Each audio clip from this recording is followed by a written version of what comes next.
Hello everyone. In this video we're going to be converting my mechanical tachometer to an electronic tachometer. I purchased this kit from Zip Corvette. That's the part number there. It does says 53 to 74 electronic tachometer conversion kit. And it's pretty simple to do. You just have to take it apart, take the mechanical guts out of this, put this electronic kit in it, and it works great from what I've seen on videos and things. So the first thing I need to do is just take this all apart, and it comes apart fairly easy. I've shown this before. There's two screws here at the top, one on this side and one on this side.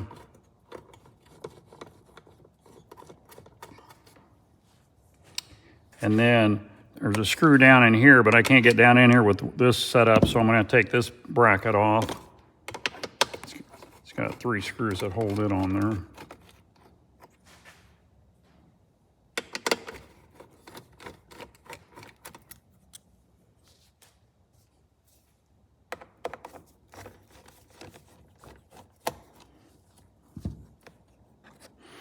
Okay, I'll take that off. And then this should just lift. Oh wait, I got one more down there, the one I said I gotta get out.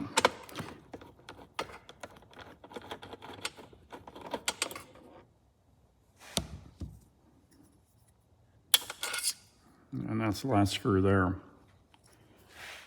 Okay, now this will lift off, and it comes out as an assembly. It's still held together with these 2 screws here, so I'm gonna move this out of my way. And then you want to be careful. You don't want to bend this needle or anything. So when you're holding this, don't put it down or anything. And I'm going to put some rubber gloves on so I don't get my fingerprints all over that face. I'll be right back. Okay, I'm going to take these 2 screws out here in the back, and I can remove the tachometer assembly from this metal housing.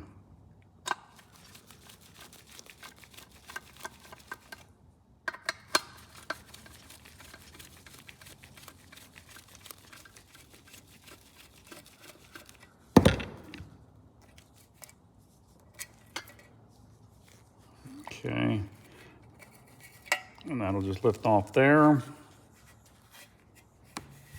You have this little assembly here you want to take and put it over here for now. We don't need to do anything with it. And this clip, get rid of it so it doesn't fall off. There's a gasket here also. You won't need that anymore.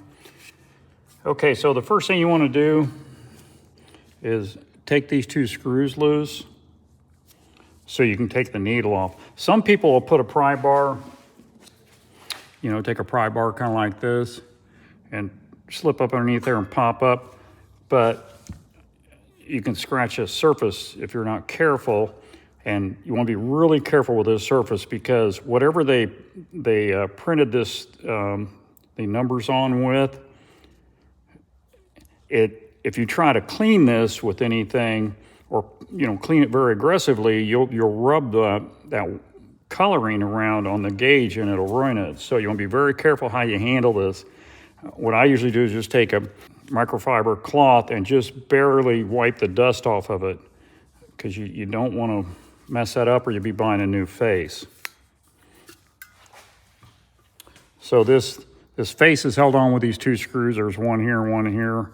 And the thing that I don't like is the screws are painted, but you can see over time they rust. So I think I'm going to try to repaint those before I put them back in. You can see the rust on the screwdriver will be down in the slot there.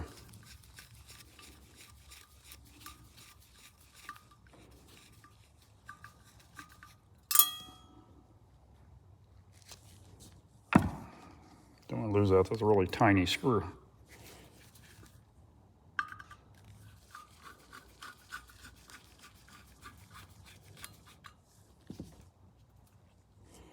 Okay, and then what I like to do is come up underneath here. You can see that bracket right there, and get between the bracket and the face with this pry bar, and then when you come up, you're kind of hitting that needle flat You can pop it right off. And you want to be real careful because these are made out of aluminum, and they're super thin aluminum, and you can bend them really easily. I ordered a new needle in case I damage this one, and the new needle came in the package, and it's all bent up. So this is actually in better shape than the one that I bought in case I damage this one. And I just noticed on the back of this gauge, or gauge face, it's got a date of May 24th, and then it's got a part number, I'm assuming. So I'm guessing that was May 24th of 1971. So I guess that shows that's the original face. Okay, so we got it all apart now. This is a piece, you won't be putting this back in the car. This is the mechanical part of the Tach, and the new electronic Tach replaces this whole piece. So let's get this opened up and take a look at it. And you'll be very careful with this because it's electronic, it's very delicate. And you can see the little shaft sticking up there, very, very tiny little shaft that the needle goes on. And you don't want to damage that. And there's not much to it. So you can be careful pulling this out of the box. Get the foam off of it. The instructions, and there's the assembly that will be replacing this assembly. Okay. And you want to be careful back here. These wires are just soldered in, so you don't want to be yanking on them or anything or twisting around on them too much. And I'll show you what I'm going to do about that once I put it all back together. And it comes with new screws and rubber bushings to mount it back in the housing, so you don't have to worry about using the old ones over again. So the first thing I want to do is get a good microfiber cloth and just wipe that off. You can see a little bit of dust on it, but overall it looks really good.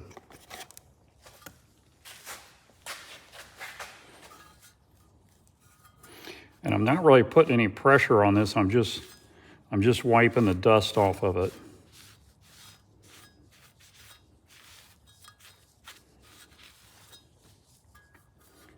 Okay, that looks pretty good. Oh, I wanted to show you that needle I got in. This is my needle. You can see how nice and straight it is. And this is the needle, the brand new needle I just bought. And you can see how curved it is. So, a little bit of difference there. I guess this one's for pointing around corners. But anyway, it just came in this little packet. There's the part number. I'm gonna go ahead and put this assembly in the housing before I put the face back on it, and I'll show you why I'm gonna do that. Comes with a pretty good length of wire here, so I think it'll reach where you won't have to splice any wiring onto here. And make sure you're putting this in the right direction. This housing, the two ears that have the double holes go to the top. That's the top of it. And it says in the instructions to put the single screw towards the top of the gauge. And then also, you can double check because the printing is right side up if you do that too. So it looks like that's the way it would go in, just like that.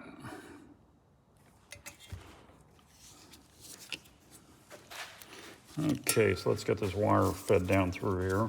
There's 3 wires to this. There's a wire that goes to the Tach pickup, which on my Holly Sniper, it will actually hook into the Holly Sniper wiring and not to the distributor. But normally this wire would go, this green wire would go to the distributor. And then you have, of course, a ground wire and then a power wire. And the power wire will have to be hooked to an ignition source so that it's only powered up when the key's turned on.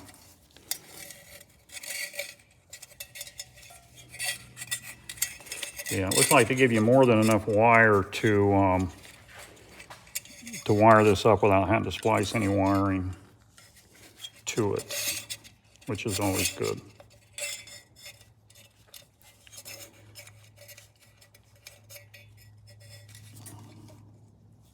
Okay, so it goes like that. Let me get these screws opened up.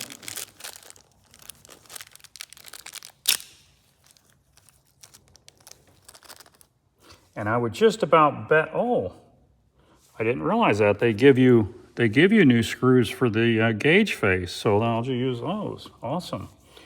Okay. But I would just about bet that these are probably metric. And these might even be metric too. So you will make sure you put the rubber, these rubber bushing with the screw when you put it in from the back, so it's kind of makes a little vibration dampener for this thing.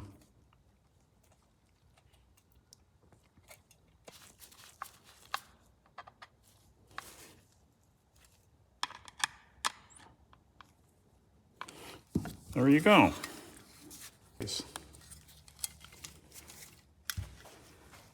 Okay, you're gonna be sure and put this in next. Make sure you have it pointed up. The single ear in line here goes to the top.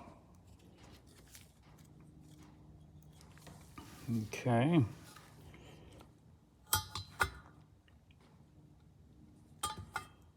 That goes like that. Take these new screws.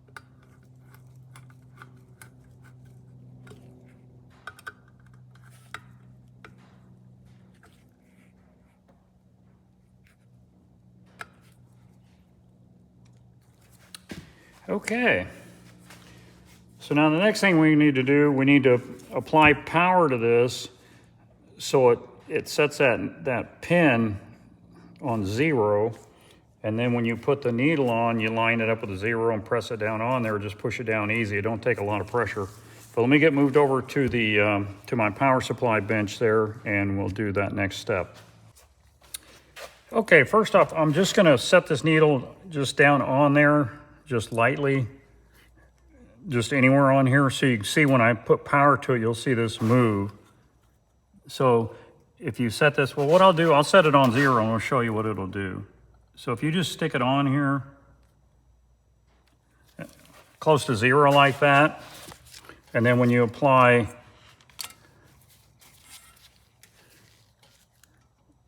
power to it, you just hook up the ground to the black and the red to the red.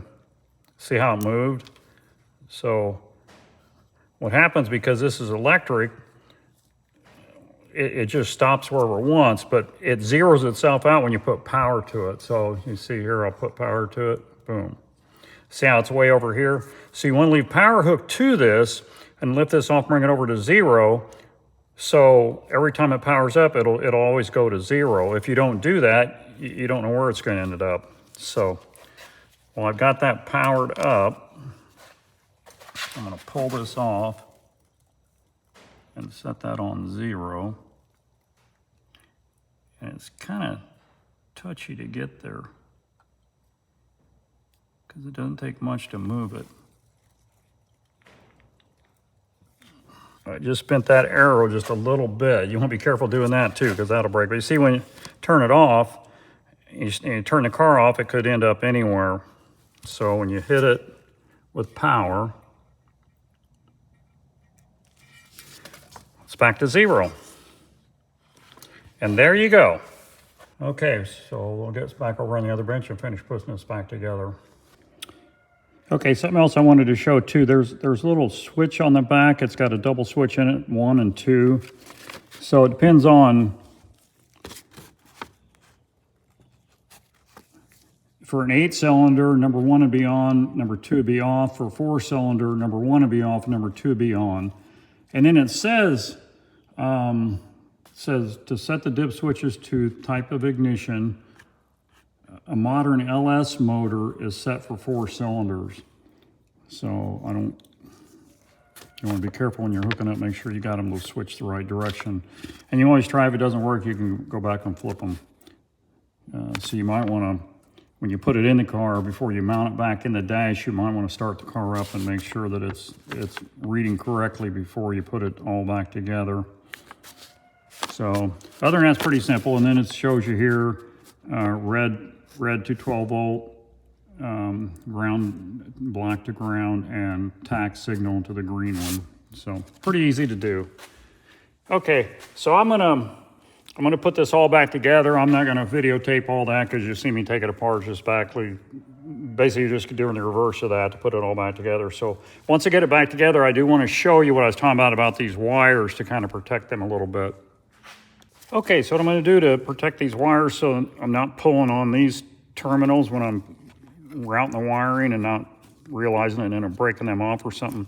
I'm going to put a zip tie around this.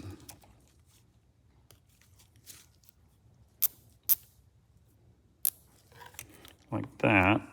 And then a zip tie up through here to catch these wires.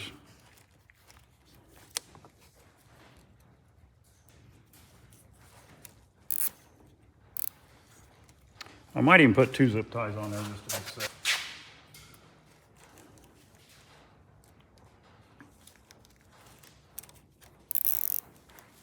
Okay.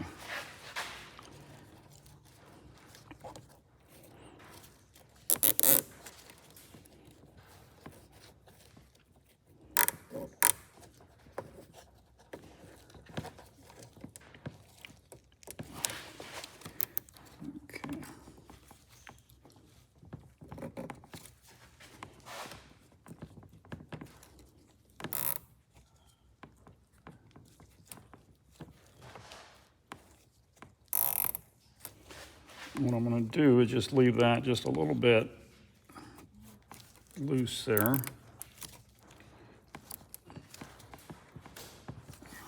Do that.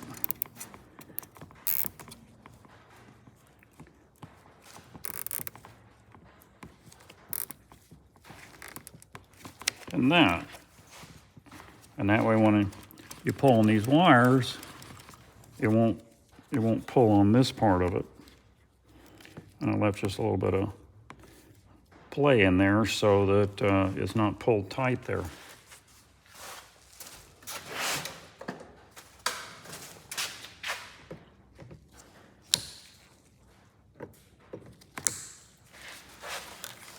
Make sure you got your wires out of the way when you cut that so you don't cut your wire. And there you go.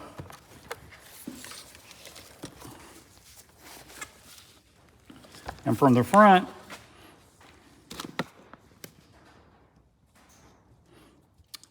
it looks factory. And you can see how it's moving it around,